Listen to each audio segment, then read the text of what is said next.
വിശദമായ വാർത്തയിലേക്ക്.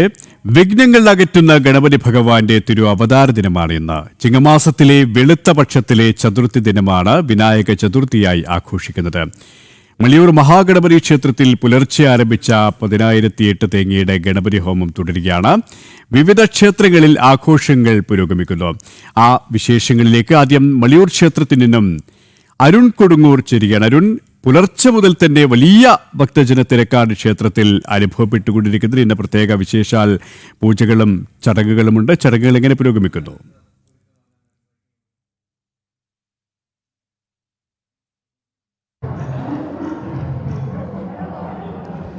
സുരേഷ, ഇന്നത്തെ ഏറ്റവും പ്രധാനപ്പെട്ട ചടങ്ങ് 10,008 നാളികേരത്തിൻ്റെ മഹാഗണപതി ഹോമമാണ്. പുലർച്ചെ 5 മണിയോടെയാണ് ആ മഹാഗണപതി ഹോമം ആരംഭിച്ചത്. ആ മഹാഗണപതി ഹോമം ഇപ്പോഴും തുടരുകയാണ്. അതിലേറ്റവും പ്രധാനപ്പെട്ടത് 11:30യോടെയാണ് ആ മഹാഗണപതി ഹോമത്തിൻ്റെ ദർശനം നടക്കുക. ഇനി ഭക്തർ അതിനുള്ള ഒരു കാത്തിരിപ്പിലാണ്. പുലർച്ചെ 4 മണിക്ക് നട തുറന്നു മുതൽ തന്നെ വലിയ രീതിയിലുള്ള ഒരു ഭക്തജന പ്രവാഹമാണ് ക്ഷേത്ര സന്നിധിയിലേക്ക് അനുഭവപ്പെട്ടുകൊണ്ടിരിക്കുന്നത്. ഭക്തജന പ്രവാഹം ഇപ്പോഴും തുടരുക തന്നെയാണ് ചെയ്യുന്നത്. എന്തായാലും ഏറ്റവും പ്രധാനപ്പെട്ട ഒരു ചടങ്ങിന് കൂടി സാക്ഷ്യം വഹിക്കാനുള്ള ഒരു തയ്യാറെടുപ്പിലാണ് ഭക്തസഹസ്രങ്ങളൊക്കെ തന്നെയും ഇവിടേക്ക് എത്തിയിരിക്കുന്നത്. അതോടൊപ്പം തന്നെ മറ്റൊരു പ്രധാനപ്പെട്ട കാര്യം 10:30യോടെയാണ് ഗജപൂജ നടക്കുക. ആ ഗജപൂജയ്ക്കും അതോടൊപ്പം തന്നെ ആനയൂട്ടും കേരളത്തിൽ നിന്നുള്ള വിവിധ ഇടങ്ങളിൽ നിന്നുള്ള ആനപ്രേമികളൊക്കെ തന്നെ എത്തിയിട്ടുണ്ട്. അതോടൊപ്പം തന്നെ കേരളത്തിലെ ഏറ്റവും തലയെടുപ്പുള്ള ഗജവീരന്മാരെയാണ് ഇക്കുറിയും മള്ളിയൂരിലേക്ക് എത്തിച്ചിരിക്കുന്നത്. എന്തായാലും മള്ളിയൂർ ശ്രീശിവൻ നമുക്കൊപ്പം ചേരുകയാണ്. എന്തായാലും ഇനി കാത്തിരിക്കുന്നത് രണ്ട് പ്രധാനപ്പെട്ട കാര്യങ്ങൾക്കായാണ്. ഒന്ന്, മഹാഗണപതി ഹോമത്തിൻ്റെ ദർശനം. അതോടൊപ്പം തന്നെ കേരളത്തിലെ 12 തലയെടുപ്പുള്ള ഗജവീരന്മാർ അണിനിരക്കുന്ന ഗജമേള ആനയൂട്ട്. ഈ ഒരു ഇതിനല്ലേ ഭക്തരെല്ലാം തന്നെ കാത്തിരിക്കുന്നു? തീർച്ചയായിട്ടും ഗണപതി ഹോമം നടന്നുകൊണ്ടിരിക്കുകയാണ്. രാവിലെ 5:30 ആരംഭിച്ചു. ഒരു 10:30 തന്നെ ഗജപൂജ ആനയൂട്ടം നടത്തണമെന്നാണ് വിചാരിക്കുന്നത്. അത് കഴിഞ്ഞാൽ ഉടനെ തന്നെ മഹാഗണപതി ഹോമം ദർശനമാവും. അതിനോടനുബന്ധിച്ച് തന്നെ എഴുന്നള്ളിപ്പ് ആരംഭിക്കും. 12 ഇപ്പോഴും കേരളത്തിൽ തന്നെ ഇപ്പോൾ ഉള്ളതിൽ ഏറ്റവും പ്രഗത്ഭരായിട്ടുള്ള ഗജവീരന്മാരാണ് പങ്കെടുക്കുന്നത്. ഗുരുവായൂർ ദേവസ്ഥത്തിൽ നിന്ന് ഇന്ദ്രസനുണ്ട്. പിന്നെ ഇപ്പോൾ കേരളത്തിൽ തന്നെ ഏറ്റവും വിരക്കേവനായിട്ടുള്ള ചിറക്കൽ കാളിദാസനുണ്ട്. ഇവർ രണ്ടുപേരുമാണ് പിന്നെ തെരമ്പുകൾ എഴുന്നള്ളിക്കുന്നത്. പിന്നെ അതുകൂടാതെ രാവിലത്തെ എഴുന്നള്ളിപ്പിന്, ശിവയിലെ എഴുന്നള്ളിപ്പിന് പെരുവനം കുട്ടന്മാരുടെ അദ്ദേഹത്തിൻ്റെ പഞ്ചാരിമേളം, വൈകുന്നേരം വിളക്കെഴുന്നള്ളിപ്പിന് പത്മശ്രീ മട്ടന്നൂർ ശങ്കരൻകുട്ടിമാരുടെ പാണ്ഡ്യവേളം, ഇതെല്ലാം അകമ്പടിയാവും. കുടമാറ്റം എല്ലാം ഉണ്ട്. പൂരക്കാലത്തിന് കൂടി ഒരു തുടക്കമാകുന്നല്ലേ? അതെ, ഇവിടുന്നാണ് തുടക്കം എന്ന് പറയാം. ചിങ്ങമാസത്തിലെ ആദ്യത്തെ ഉത്സവമാണല്ലോ, അപ്പോൾ ഇവിടുന്ന് തുടക്കം എന്ന് പറയാം. ബാക്കി ഉത്സവമെല്ലാം ഇത് പിന്നാലെ എല്ലാവർക്കും ഒരു തുടക്കമാണ് ഇവിടുന്ന്. എല്ലാം മഹാഗണപതിയുടെ അനുഗ്രഹം. അത് തന്നെയാണ് എന്തായാലും ഉത്സവത്തിന് ഒരു തുടക്കം. ഇനി മലയാളികളുടെ നാട്ടിലേക്ക് വലിയ രീതിയിലുള്ള ഒരു ഉത്സവകാലം കൂടിയാണ്. തൃശ്ശൂർ പൂരമടക്കം ഇനി വരാനിരിക്കുന്ന ഒരു സമയം കൂടിയാണ്. അങ്ങനെ ഒരു പൂരങ്ങളുടെ ഒരു തുടക്കം കൂടിയാണ്. എന്തായാലും ഈ വിനായക ചതുർത്ഥി ദിനത്തിൽ ഒരു വലിയ ഭക്തജന പ്രവാഹം കൂടി ഈ ക്ഷേത്ര സന്നിധിയിലേക്ക് എത്തുകയാണ്. എന്തായാലും ഏറ്റവും പ്രധാനപ്പെട്ട 2 ചടങ്ങുകൾ കൂടി ഇനി സാക്ഷിയാകാനാണ് ഭക്തജനങ്ങൾ കാത്തിരിക്കുന്നത്. എന്തായാലും 11:30യോടെയാണ് മഹാഗണപതി ഹോമത്തിൻ്റെ ദർശനമുണ്ടാകുക. മള്ളിയൂർ പരമേശ്വരൻ പുരിയുടെ മുഖ്യ കാർമ്മികത്വത്തിലാണ് 10,008 നാളികേരത്തിൻ്റെ ഈ മഹാഗണപതി ഹോമം നടക്കുക. അതോടൊപ്പം തന്നെ കേരളത്തിലെ ഏറ്റവും പ്രധാനപ്പെട്ട ഗജവീരന്മാർ അണിനിരക്കുന്ന ഗജമേളയ്ക്കും ഭക്തരൊക്കെ തന്നെ കാത്തിരിക്കുകയാണ്. ഇതിനുശേഷമാണ് മേളപ്രപഞ്ചം തീർത്തുകൊണ്ട് പഞ്ചാരിമേളം അരങ്ങേറുക. തൃശ്ശൂർ പൂരത്തിനടക്കം നെടുനായകം വഹിച്ച ഈ ചടങ്ങിന് മേളത്തിന് നേതൃത്വം നൽകുന്നത്. അതോടൊപ്പം തന്നെ ഇതിനുശേഷം മട്ടന്നൂർ മേളവും ഉണ്ടാകും. എന്തായാലും ഭക്തജനങ്ങളെ സംബന്ധിച്ചോളം ഒരു ഉത്സവകാലത്തിന് ഒരു തുടക്കമാണ്. അതോടൊപ്പം തന്നെ വിനായക ചതുർത്ഥി ദിനത്തിൽ ഈ ഒരു സന്നിധിയിലേക്ക് എത്തുക എന്നത് വലിയൊരു കാര്യമായി, വലിയൊരു അനുഗ്രഹദായകമായാണ് ഭക്തരൊക്കെ തന്നെ ഒരു ഉത്സവകാലത്തിന്റെ തുടക്കം. ഒപ്പം മള്ളിയൂർ ക്ഷേത്രത്തിൽ വന്ന് ശുഭകാര്യങ്ങൾക്ക് തുടക്കം കുറിക്കുക എന്നത് വലിയ ഒരു ഭാഗ്യമായിട്ടാണ് ഭക്തസഹസ്രങ്ങൾ കാണുന്നത്. അതുകൊണ്ട് തന്നെ കേരളത്തിന്റെ അങ്ങോളം ഇങ്ങോളമുള്ള സ്ഥലങ്ങളിൽ നിന്നും നിരവധി ഭക്തരാണ് പുലർച്ചെ മുതൽ തന്നെ അവിടേക്ക് വന്നിരിക്കുന്നത്. ഇപ്പോഴും ഭക്തജനങ്ങളുടെ ഒരു പ്രവാഹം തന്നെയാണല്ലേ?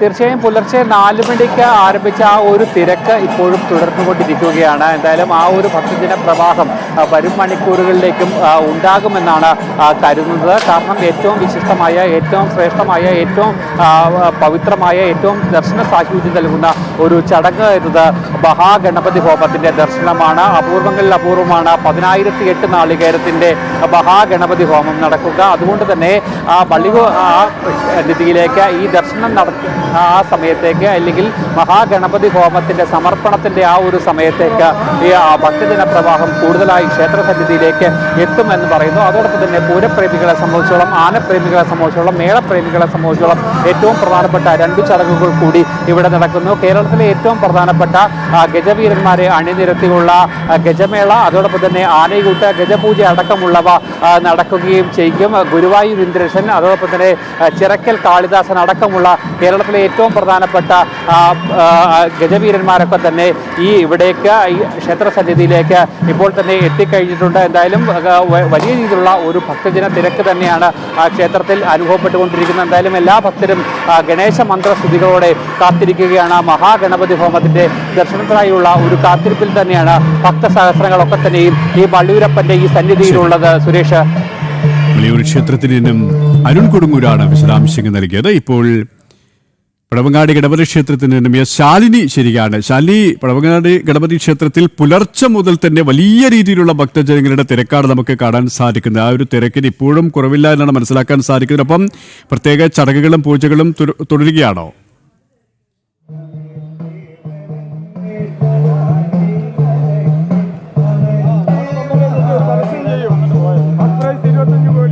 തീർച്ചയായും അങ്ങനെ തന്നെയാണ് സുരേഷ് സൂചിപ്പിച്ചതുപോലെ തന്നെ വലിയ തിരക്ക് രാവിലെ മുതൽ തന്നെ അനുഭവപ്പെടുന്നുണ്ട്. ഇന്ന് പ്രിയപ്പെട്ട ഭഗവാന്റെ, വിഘ്നേശ്വരന്റെ, വിനായകന്റെ ജന്മദിനമാണ്. അപ്പോൾ ആ ജന്മദിനം ആഘോഷമാക്കുകയാണ് അനന്തപുരി എന്നുള്ളതാണ് നമുക്കിപ്പോൾ ദൃശ്യങ്ങളിൽ കാണാൻ. കഴിഞ്ഞ 2-3 മണിക്കൂറായി നമ്മൾ നൽകിയ എല്ലാ ദൃശ്യങ്ങളിലും ഇത്രയധികം തിരക്കുണ്ട്. ചെറിയ ഇടവേളകളിൽ പ്രത്യേക പൂജകളും വഴിപാടുകളും ചടങ്ങുകളും നടക്കുന്നുണ്ട്. ആ സമയത്ത് ചെറിയ ഇടവേള നൽകും. പിന്നീട് ആളുകളെ അകത്തേക്ക്, ഭക്തരെ, ഹൈന്ദവ വിശ്വാസികളെ അകത്തേക്ക് കയറ്റും. അവർ അകത്ത് കയറി ദർശനം നടത്തി ദേവന്റെ ഇഷ്ട വഴിപാടായ തേങ്ങ ഉടച്ച്, ഒപ്പം തന്നെ നാളികേരം ഉടച്ചൊക്കെയുള്ള ചടങ്ങുകൾ പൂർത്തിയാക്കി, ഉണ്ണിയപ്പ നിവേദ്യ ചടങ്ങുകളൊക്കെ ഉണ്ട്. അതൊക്കെ പൂർത്തിയാക്കി മറുവാതിൽ കൂടി പുറത്തേക്ക് ഇറങ്ങുകയും ചെയ്യും. പക്ഷേ മറ്റ് ജില്ലകൾക്കൊന്നും പറയാൻ കഴിയാത്ത, അല്ലെങ്കിൽ അവകാശപ്പെടാൻ കഴിയാത്തൊരു ഐതിഹ്യം, ചരിത്രമൊക്കെ അനന്തപുരിക്കുണ്ട്. പഴവങ്ങാടി ഗണപതി ക്ഷേത്രത്തെ സംബന്ധിച്ചിടത്തോളം ഇന്ത്യൻ ആർമിയുടെ കൈകളിലാണ്. ഇന്ത്യൻ ആർമിയാണ് ഈ ക്ഷേത്രത്തിന്റെ ചുമതലകളും ഒപ്പം തന്നെ അതിന്റെ കാര്യങ്ങളും ഒക്കെ നോക്കുന്നത്. അപ്പോൾ മദ്രാസ് റെജിമെന്റിന് കീഴിലുള്ള ഒരു ക്ഷേത്രം എന്ന ഖ്യാതി കൂടി പഴവങ്ങാടി ഗണപതി ക്ഷേത്രത്തിനുണ്ട്. ഇന്നിപ്പോൾ ആരംഭിച്ച ഈ ചടങ്ങുകളും പ്രത്യേക വഴിപാടുകളും പൂജകളും ഒക്കെ വരുന്ന 10 ദിവസം കൂടി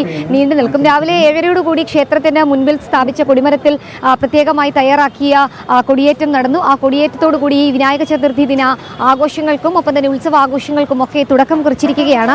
ഒപ്പം തന്നെ അനന്തപുരിയുടെ വിവിധ ഭാഗങ്ങളിൽ സ്ഥാപിച്ചിട്ടുള്ള ഗണേശ വിഗ്രഹങ്ങൾ, ആ ഗണേശ വിഗ്രഹങ്ങൾ വരുന്ന 10 ദിവസം ഇന്ന് വെച്ച് 10 ദിവസങ്ങളിൽ ആഘോഷപൂർവ്വമായ ചടങ്ങുകൾ നടത്തും. വഴിപാടുകളും ചടങ്ങുകളും പൂജകളും വിളക്ക് കത്തിക്കലും ഭജനകളും കലാപരിപാടികളും ഒക്കെ അതിന് മുൻപിൽ നടക്കുകയും ചെയ്യും. അതിനുശേഷം സെപ്റ്റംബർ 1-ാം തീയതി ഈ ഒരു ചടങ്ങുകൾ പൂർത്തിയാകുന്ന, അല്ലെങ്കിൽ ആ വിനായക ചതുർത്ഥി ആഘോഷങ്ങൾക്ക് സമാപനം കുറിക്കുന്ന സെപ്റ്റംബർ 1-ാം തീയതി ശംഖുമുഖം കടപ്പുറത്ത് ആറാട്ടുകടവിന് സമീപത്ത് ഈ വിഗ്രഹങ്ങൾ നിമജ്ജനം ചെയ്യും. അതും ജില്ലയുടെ വിവിധ ഭാഗങ്ങളിൽ തയ്യാറാക്കിയിട്ടുള്ള ചെറിയ ചെറിയ രൂപത്തിലുള്ള വിഗ്രഹങ്ങൾ, ഒപ്പം തന്നെ 12 അടി വരെ ഉയരമുള്ള ഗണപതി വിഗ്രഹങ്ങൾ, ഇതൊക്കെ ഘോഷയാത്രയായി എത്തിച്ച് നിമജ്ജനം ചെയ്യും. അതോടുകൂടി ആഘോഷങ്ങൾക്കും ചടങ്ങുകൾക്കും ഒക്കെ സമാപനമാവുകയും ചെയ്യും. ഒരുപക്ഷെ നോർത്ത് ഇന്ത്യയിലൊക്കെ മുൻപ് കണ്ടിട്ടുണ്ടായിരുന്ന ചടങ്ങുകൾക്ക് സമാനമായ രീതിയിൽ ഒരു ഒത്തുകൂടലിൻ്റെയും സന്തോഷത്തിൻ്റെയും ഒപ്പം തന്നെ ആഘോഷങ്ങളുടെയും ഒക്കെ ഒരു സംഗമ വേദിയായി, സംഗമ ദിനങ്ങളായി ഈ വിനായക ചതുർത്ഥി ദിന ചടങ്ങുകളും ദിവസങ്ങളും മാറിക്കൊണ്ടിരിക്കുന്നു എന്നുള്ളതാണ് ഏറ്റവും ശ്രദ്ധേയമായിട്ടുള്ള കാര്യം. ഇപ്പോൾ എന്തായാലും ക്ഷേത്രത്തിൽ രാവിലെ നട തുറന്നതിന് ശേഷം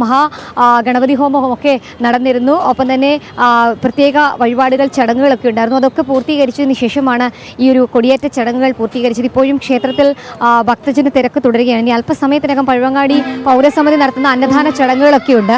ഗണേശൻ ട്രസ്റ്റ് നടത്തുന്ന പ്രത്യേകമായിട്ടുള്ള ചടങ്ങുകളും ആഘോഷങ്ങളും ഒക്കെയുണ്ട്. പഴവങ്ങാടി ക്ഷേത്രത്തിന് സമീപത്ത് തന്നെയായി ഗണേശോത്സവത്തിന്റെ ഭാഗമായി ഗണേശ വിഗ്രഹം വെച്ചിട്ടുണ്ട്. അവിടെയും ചില ചടങ്ങുകളും വഴിപാടുകളും ഒക്കെയുണ്ട്. മലയാളികൾ മാത്രമല്ല, ഹൈന്ദവ വിശ്വാസികൾ മാത്രമല്ല, അതിന് അപ്പുറത്ത് സംസ്ഥാനത്തിന് പുറത്തുനിന്നടക്കം ഈ ഒരു ക്ഷേത്രത്തിലേക്ക് ആളുകൾ എത്തിക്കൊണ്ടിരിക്കുകയാണ്, വിശ്വാസികൾ എത്തിക്കൊണ്ടിരിക്കുകയാണ്. ഇന്ന് രാവിലെ മദ്രാസ് റെജിമെന്റിന്റെ ഉന്നത ഉദ്യോഗസ്ഥർ ഇവിടെ എത്തിയിരുന്നു. ഈ ആഘോഷങ്ങളുടെ നേതൃത്വം നൽകി ആഘോഷങ്ങളുടെ ഭാഗമായി ഒപ്പം തന്നെ സംസ്ഥാന പോലീസ് മേധാവി റവാഡ ചന്ദ്രശേഖർ അടക്കമുള്ളവരും ആ ചടങ്ങിന് സാക്ഷ്യം വഹിക്കും. അറിയിക്കാൻ കുടുംബസമേതം ഇവിടെ എത്തുകയും ചെയ്തിരുന്നു. എന്തായാലും ആഗ്രഹ സബലീകരണം, ഒപ്പം തന്നെ ഏതെങ്കിലും ആഗ്രഹങ്ങൾ മനസ്സിൽ കണ്ട് അതിന് വിഘ്നം വരാതെ മുന്നോട്ട് കൊണ്ടുപോകാൻ പഴവങ്ങാടി ഗണപതിക്ക് കഴിയും എന്നുള്ളൊരു വിശ്വാസം കൂടി ഈ ഭക്തർക്കുണ്ട്. ആ ഒരു ഭക്തരുടെ ആഗ്രഹ സബലീകരണത്തിന്റെയും ഒപ്പം തന്നെ അവരുടെ പല ആഗ്രഹങ്ങളും ഇനിയും സാധിച്ചു കിട്ടാനൊക്കെയുള്ള പ്രാർത്ഥനയുടെ നിമിഷങ്ങൾ കൂടിയാണ് നമ്മളിപ്പോൾ ഇവിടെ കണ്ടുകൊണ്ടിരിക്കുന്നത്. എന്തായാലും ക്ഷേത്രത്തെ സംബന്ധിച്ചിടത്തോളം വളരെ വലിയ ഒരു ഐതിഹ്യമുണ്ട്. ആ ഐതിഹ്യ പെരുമയിലാണ് ക്ഷേത്രമുള്ളത്, നഗരമുള്ളത്. പത്മനാഭ സ്വാമി ക്ഷേത്രത്തിന് വടക്കുമാറി സ്ഥിതി ചെയ്യുന്ന പഴവങ്ങാടി ഗണപതി ക്ഷേത്രത്തിൽ ഈ ഒരു വിനായക ചതുർത്ഥിയോടനുബന്ധിച്ചുള്ള ആഘോഷങ്ങളും തിരക്കുകളും ഒക്കെ ഈ മണിക്കൂറിലും തുടരുകയാണ്. സുരേഷ്, യെസ്, പഴവങ്ങാടി ഗണപതി ക്ഷേത്രത്തിൽ നിന്നും ശാലിനിയാണ് വിവരങ്ങൾ നൽകിയത്. ഇപ്പോൾ കൊട്ടാരക്കര ഗണപതി ക്ഷേത്രത്തിൽ നിന്നും മനോജ് ചേരുകയാണ്. അതിനു മുമ്പ് ഒരു ചെറിയ ഇടവേള.